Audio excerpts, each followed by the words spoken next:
ചിട്ടയ്ക്ക് മാത്രമേ പറ്റൂ. കാരണം ദൈവം നിങ്ങൾക്കൊരു വിധി വിധിച്ചിട്ടുണ്ട് ദീപയ്ക്ക്. ഇത് കേൾക്കും, ആ വിധി ആണ് ഇപ്പോൾ അനുഭവിക്കുന്നത്. ആ വിധി മാറ്റാൻ 3 കാര്യങ്ങളെ കൊണ്ട് പറ്റും. ദീപയെ പഠിപ്പിക്കുകയാണ് എൻ്റെ സ്റ്റുഡൻറ്റിൽ. നിങ്ങളുടെ ശീലം, നിങ്ങളുടെ സ്വഭാവം, നിങ്ങളുടെ ചിട്ട, ഡിസിപ്ലിൻ. ഇത് 3 ഇല്ലാതെ നിങ്ങളുടെ വിധിയെ മാറ്റാൻ ലോകത്താർക്കും പറ്റും. അപ്പോൾ അത് കഴിയും. നിങ്ങൾ ഓരോരുത്തരോട് പറയണം. ഇവിടെ പലരും വിധിയായിട്ടാണ് പറയുന്നത്. സാറേ ദൈവം അത് വിധിച്ചു, എന്ത് വിധിക്കുന്നു, നിങ്ങളുടെ ശീലം നന്നല്ലാത്ത.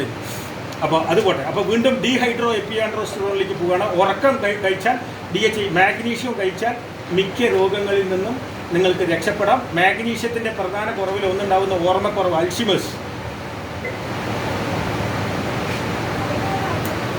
എഴുതിയോ?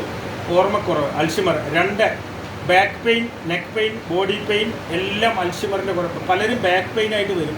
ആയുർവേദക്കാർ ഒഴിയാൻ പറയും. മാഗ്നീഷ്യം ബാക്ക് ബോണിൽ കുറഞ്ഞത് കൊണ്ടാണ് ബാക്ക് പെയിൻ ഉണ്ടാകുന്നത്. പക്ഷേ മാഗ്നീഷ്യം കഴിക്കാൻ പറയും, ഒരു ഒഴിച്ചെന്ന് പോകും. അതുപോലെ തന്നെ autism, cerebral palsy, down syndrome, cretinism, motor neuron disease, മിക്ക രോഗങ്ങളിലും ഈ മാഗ്നീഷ്യം കുറവായിരിക്കും. മൈഗ്രെയിൻ മാഗ്നീഷ്യം കുറവ് വരുന്ന മാഗ്നീഷ്യമാണ് അതിലൊരു കണ്ടന്റ്. മിക്ക മസ്തിഷ്ക രോഗങ്ങളും മാഗ്നീഷ്യം കുറവായിരിക്കും.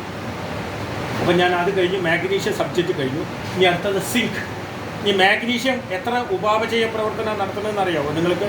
ഞങ്ങളുടെ പുതിയ പഠനപ്രകാരം 700. ഇതിനടുത്ത കാലം വരെ മാഗ്നീഷ്യം കുറഞ്ഞ 300 എൻസൈമാറ്റിക്കൽ റിയാക്ഷൻ എന്നാണ് ഞങ്ങൾ ഡോക്ടർമാർ പറയും.